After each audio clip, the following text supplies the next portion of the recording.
andito na kami ngayon sa ano. Sasakay kami doon sa ano. Sa boat.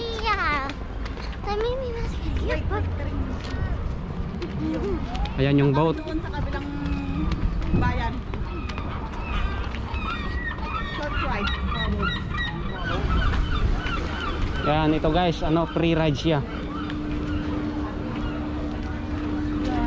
So, yan.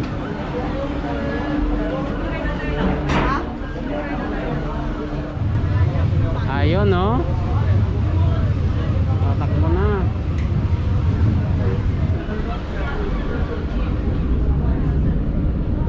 Yan.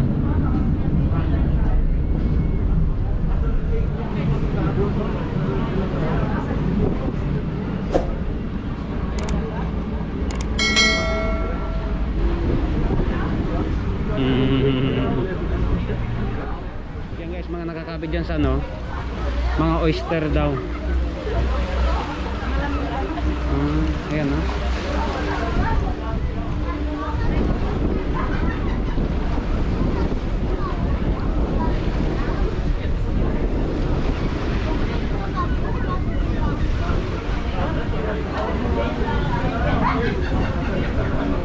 Yun. Ay, dyan na. Oh, short ride lang. Doon tayo galing kanina, dyan lang sa likod. So, Skyline of Ostende.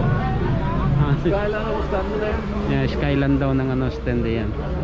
Ayun yung church. Ayun. Dito lang pala. Dito lang pala. At least naranasan natin sumakay ng ano, libreng barko. Ayan, dito tayo sa kabila.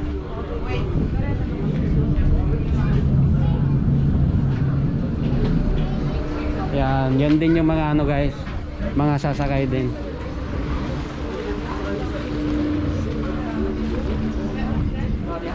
Ang capacity lang nito guys, 50 person lang. Kaya pala meron pala siyang makina doon sa likod at sa may harapan. Kaya natabi siya. Oh, ang galing, oh.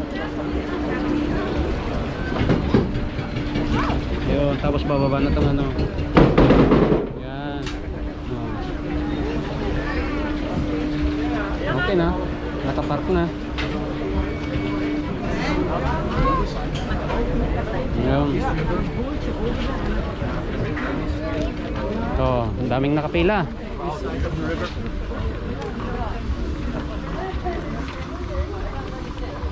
Yan, yung mga nakakapit guys, yan yung sinasabi namin kanina na oyster. Ayun, ang dami, oh.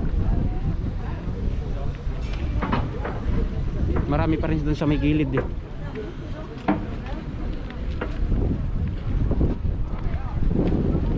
Makikita mo na kasi guys pagka ano, low tide na siya. Ayan, oh.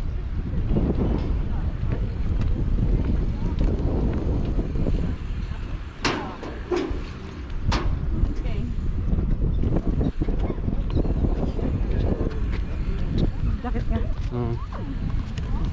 Dito. Malamig. Meron ding ano doon, oh. Old na barko. Pang display na lang.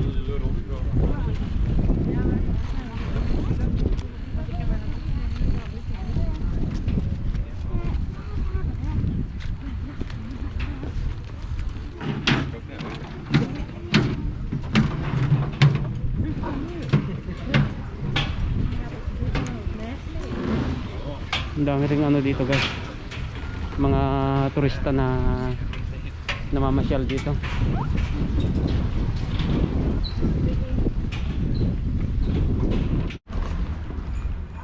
Yan, ito guys yung ano, old na pier. Yan, Ostende 1997. Yan, old na barko guys. Yan, talagang ano,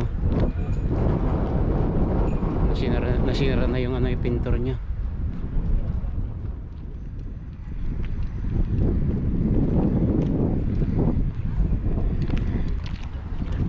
Yan, ito guys, ano rin yan, mga pasyalan din, mga nagbabike.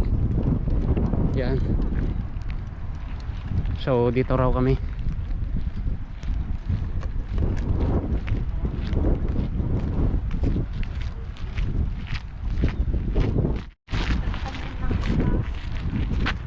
Ito raw guys, ano, mga bunkers daw nung panahon ng mga gera. Ayan.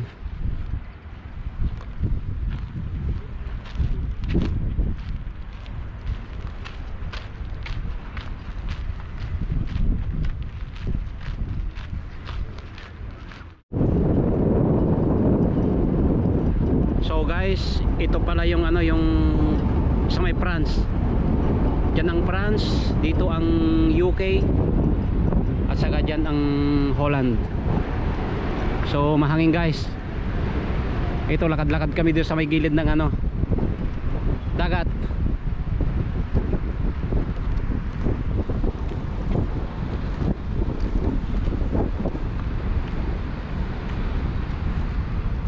Mahangin.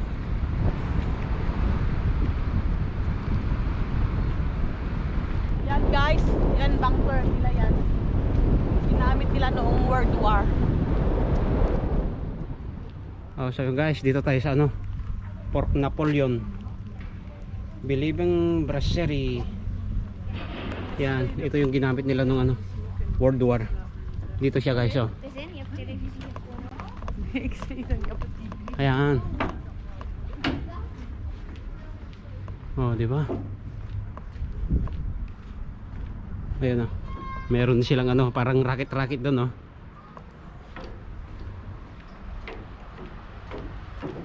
So, tignan natin dyan sa loob niya guys.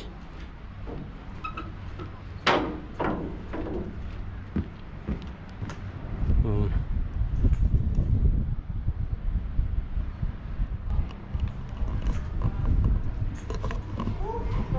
So, magmas tayo dyan sa loob guys. Ayan.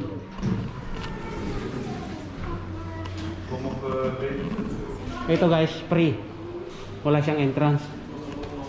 So dito sa may taas.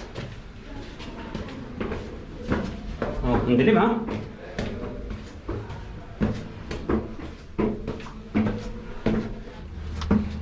Okay. Ayan. Ayan, ito pala yung taas niya guys, ha.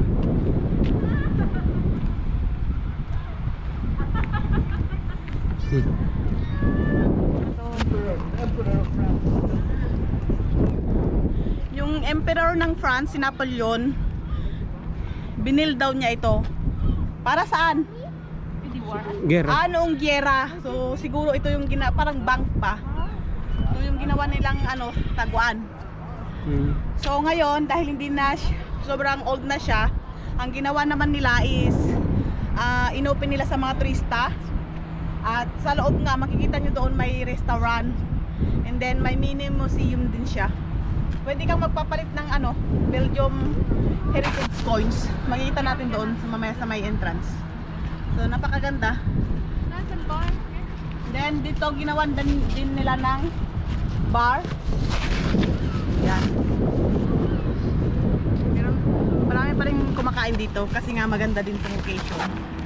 So yan, di ba? Ganda. Yung ginawa nilang taguan noong war. So kung makikita nyo guys, marami silang mga bank. Yan, mga yan. Bunkers. Mga bunkers. So siguro ito yung pinaka main nila. Yan. Pero maganda rin. At least ginamit nila ngayon.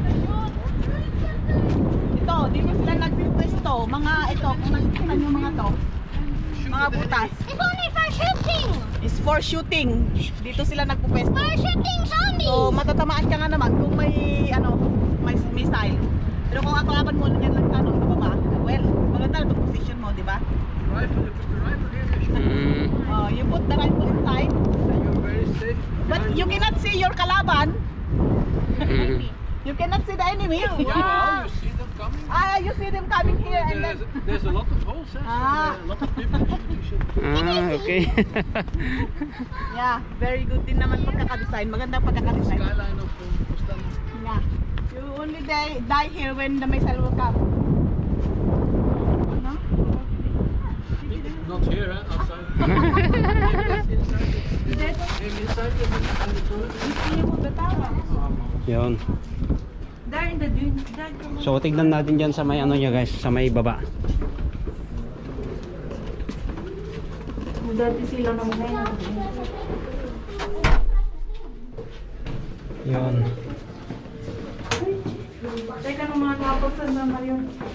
Yeah, going to eat water now. Wait, dapat di ba ba? Meron pa sa baba. Meron pa pala siya sa may ano baba niya.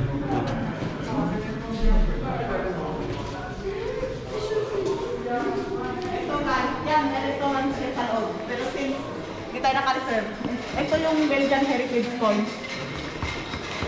Yan. Parang remembrance mo ba? Tagdos, isang coins.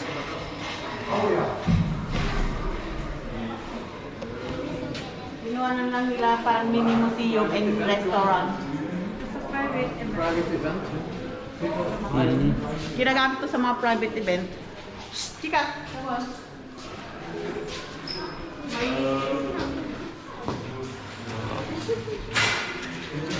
Merong entrance doon, pero We found some more sand.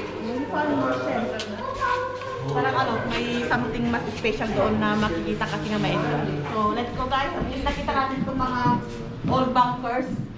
Yung mga ano, ayun, sila yun. Oh, may mga ribulto sila dito. Hindi ko alam kung anong ano yan. Yung restaurant doon, ni-renovate na lang nila, in-extension na lang nila.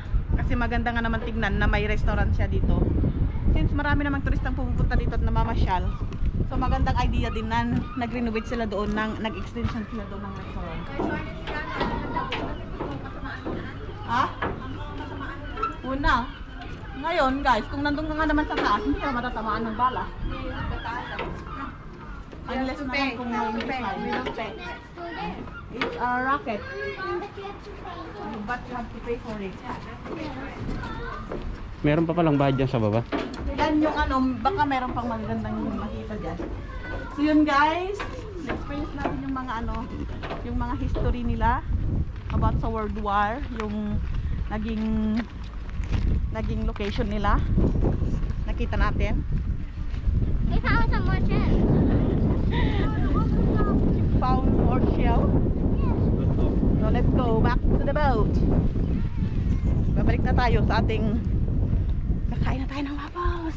Yun guys, ang huli naming araw dito sa Ostend, Belgium. Yung pinakita namin yung mga bunkers kung saan ginamit yung ating mga kanilang mga ano, mga sundalo. Doon sila tagtago, and then of course itong small boat ride natin. Yan. So hopefully guys, nagustuhan nyo yung sana naman namin video. So see you again on the next on our next video.